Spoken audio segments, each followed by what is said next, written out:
If you are a person who has said, Star Trek has always been political and left-leaning, I don't understand why you are upset about Discovery, then this video is for you. It's sad to me knowing that many who I think would benefit from this video won't even watch it, but it's worth at least discussing regardless. Ever since Star Trek Discovery has been released, there has been somewhat of a tumultuous argument about how political and divisive the show really is. Some say that the show has been way too anti-conservative, and others claim that this is the status quo, that nothing has changed. Discovery, they continue, is simply the same as all the Trek that has come before it.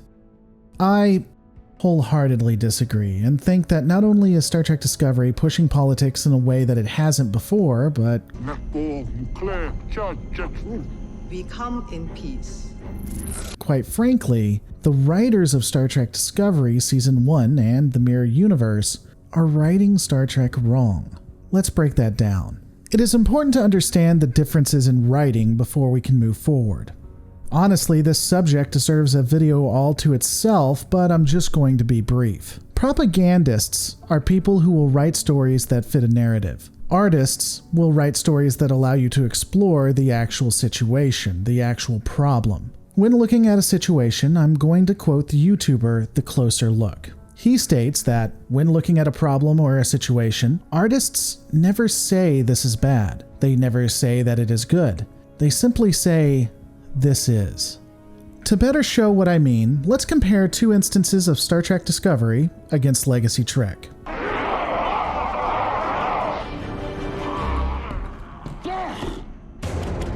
The first scenario we'll engage with is the start of the Klingon War in Discovery. We'll contrast that against the events of DS9's past tense. In the beginning of the Klingon arc in Star Trek Discovery, we have the arrival of the USS Zinju. The crew of the USS Shenzhou has been called to the edge of Federation space to investigate damage done to one of our interstellar relays. In command at the time is Michael Burnham, and they have arrived to investigate the damage to an interstellar relay. The crew is attempting to determine if the damage was done by accident or on purpose. During this investigation, the crew will discover that it was in fact done by a Klingon vessel with some form of scattering field, making it hard to find them.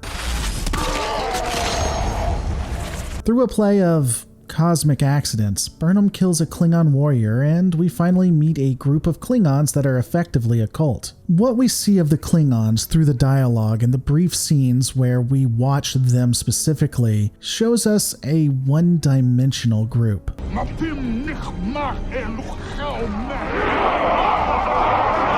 We find out that they're isolationists and that they're worried about their purity being corrupted. This is exactly what showrunner Harbitz wanted at the time, as he told Entertainment Weekly. He even cites the Remain Klingon as a direct tie to Make America Great Again when speaking with the Rolling Stones.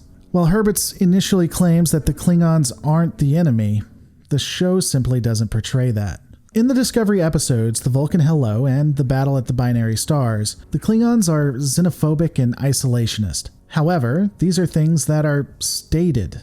They're never explored. There is no discussion why this is how they are, or why they think that it's the best option. And it's easy to contrast those scenes with Starfleet and the crew of the Zinju. The Starfleet crew talks about, in detail, their thoughts and ideas of how great Starfleet is, and they're never challenged. It is because of this that we are told two specific things: Klingons bad, Starfleet good. We're told this. We're not allowed to come to our own conclusions. Now, certainly, Legacy Trek has done this type of thing before, but I would argue that the most memorable episodes and shows in Legacy Trek did the exact opposite of what Discovery is doing here. That's why they are remembered. Just look at the original series, Let That Be Your Last Battleground, TNG's The Drumhead, and DS9's Past Tense. In fact, let's compare Past Tense to these two episodes. Ain't that right, new boy? The name is Bell.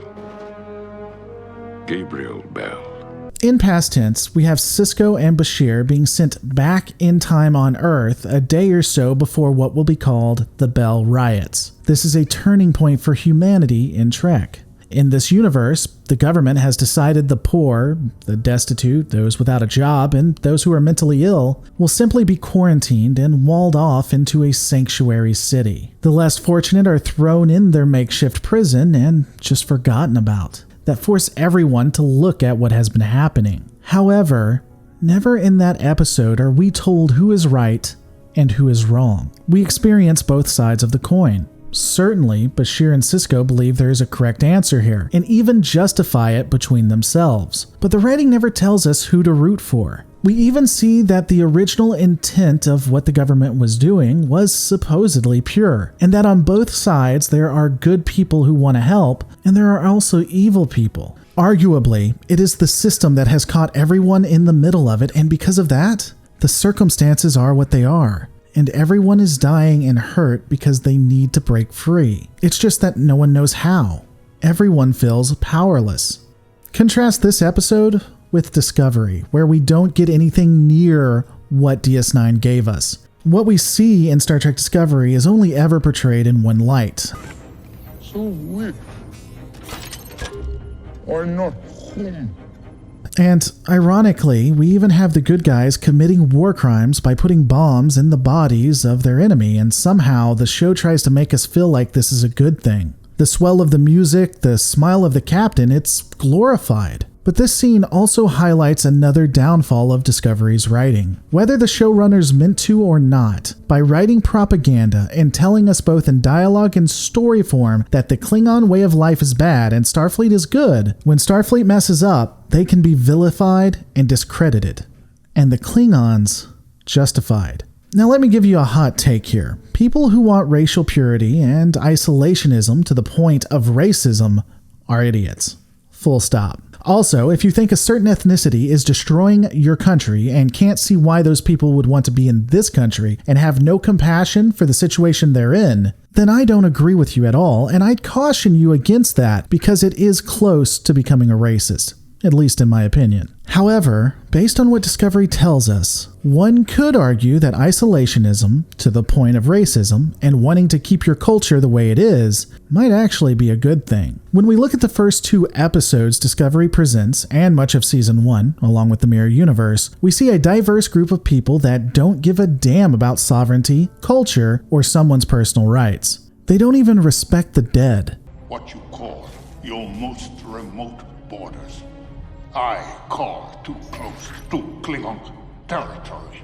Starfleet places communication beacons near hostile alien borders and insists that their way of life should be considered, even though the Klingons made their stance very clear that they do not wish any interaction. Starfleet will constantly try again and again to push their propaganda, promising that once told to leave, they will. And from the Klingons' point of view, these Starfleet heroes will kill your people and put explosives in the bodies of your dead warriors because they know you're going to collect them. These are not good people. It is justified to come into their territory to stop them from spying on you, so they don't change you. Now, based on the interviews that we see, this was obviously not what the writers wanted to portray, but portray it, they did. Let's move on and take a look at the way the storyline for the Mirror Universe has been told in Discovery versus an episode of The Next Generation. He said he wanted you to know Know what? that he was here.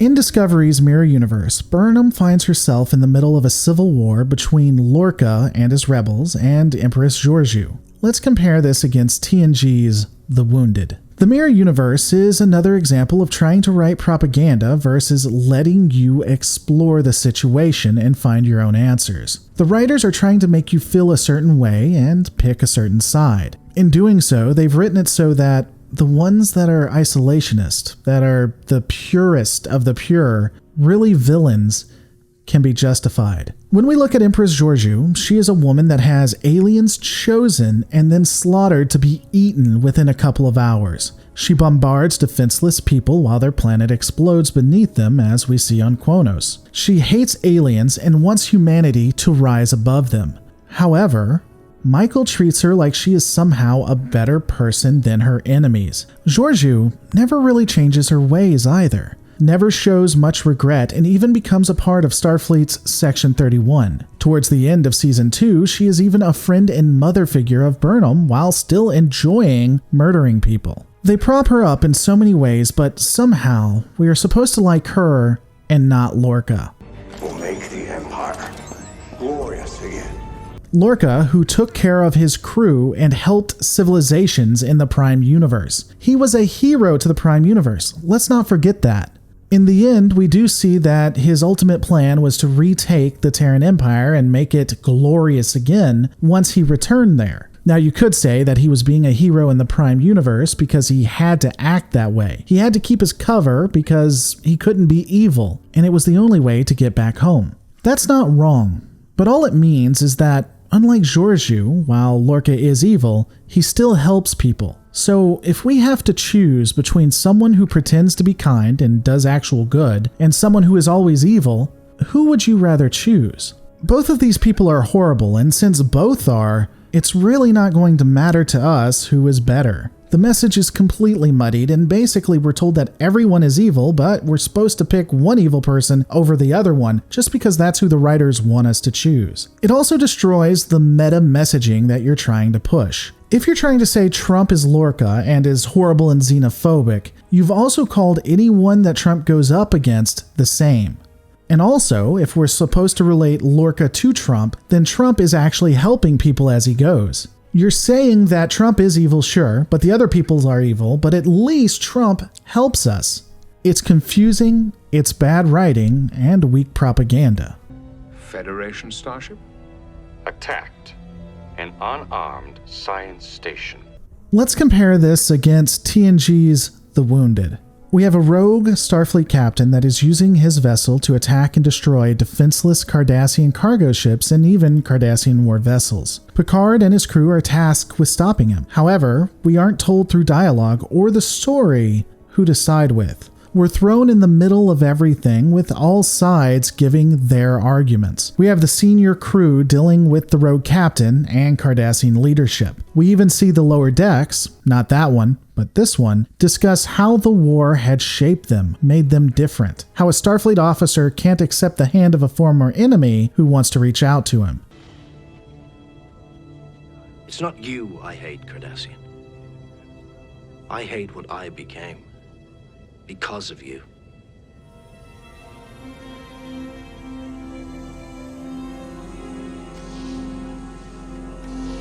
But through all of this, even though each side seems to have some legitimate basis, the Cardassians are still the bad guys.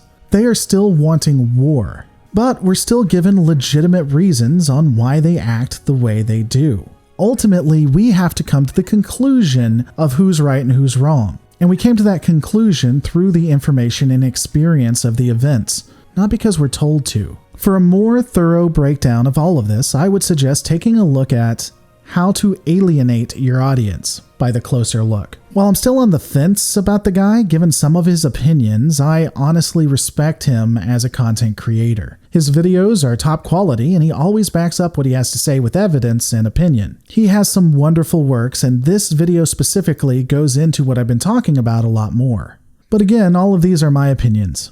What are yours? Let me know in the comments below.